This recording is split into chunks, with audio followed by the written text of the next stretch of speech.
MLA Gummanuru మరో వివాదంలో కూరుకుపోయారు. ప్రభుత్వ నిధులతో నిర్మితమైన ఉర్దూ స్కూల్ను ప్రారంభించారు. అయితే ఈ ప్రారంభోత్సవం సందర్భంగా శిలాఫలకంపై సీఎం ఫోటో లేకపోవడంపై పెను చర్చ ప్రారంభమైంది. గుంతకల్లు ఎమ్మెల్యే గుమ్మనూరు జయరాం మరో వివాదంలో చిక్కుకున్నారు. శిలాఫలకంపై సీఎం ఫోటో లేకుండానే ఉర్దూ హైస్కూల్ను ప్రారంభించేశారు కూడా. భవన ప్రారంభోత్సవం కార్యక్రమానికి ఎమ్మెల్యే గుమ్మనూరు జయరాం, ఆయన సోదరుడు గుమ్మనూరు నారాయణస్వామితో పాటు టీడీపీ నాయకులు, కార్యకర్తలు పాల్గొన్నారు. సీఎం ఫోటో లేకుండా కార్యక్రమం జరగడం తీవ్ర చర్చనీయాంశమైంది. కూటమి వచ్చినప్పటి నుంచి ఏ కార్యక్రమం జరిగినా లేదా చిన్న ఫంక్షన్ అయినా సరే అందులో CM Chandrababu, deputy CM Pawan Kalyan, మంత్రి నారా లోకేష్ ఫోటోలు ఖచ్చితంగా ఉండాల్సిందే.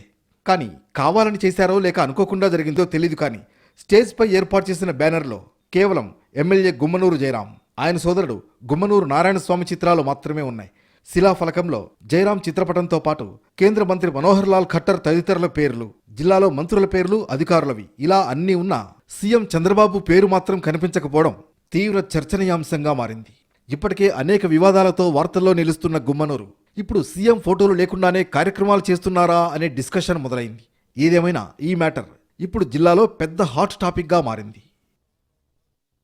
తెలుగు రాష్ట్రాల నీట్ చరిత్రలో కొత్త అధ్యాయానికి నాంది ఎస్ఆర్. ఇది ప్రతి తెలుగు విద్యార్థి విజయం. మన తెలుగు విద్యార్థి తెలుగు గడ్డపై నుంచి ఎగురవేసిన విజయకేతనం. ఆల్ ఇండియా జనరల్ కేటగిరీలో 9వ ర్యాంక్, 720కి 705 మార్కులు. తెలుగు రాష్ట్రాల్లో ఏ ఒక్క విద్యా సంస్థకి 720కి 705 మార్కులు రాలేదు, ఒక్క ఎస్ఆర్ కి తప్ప.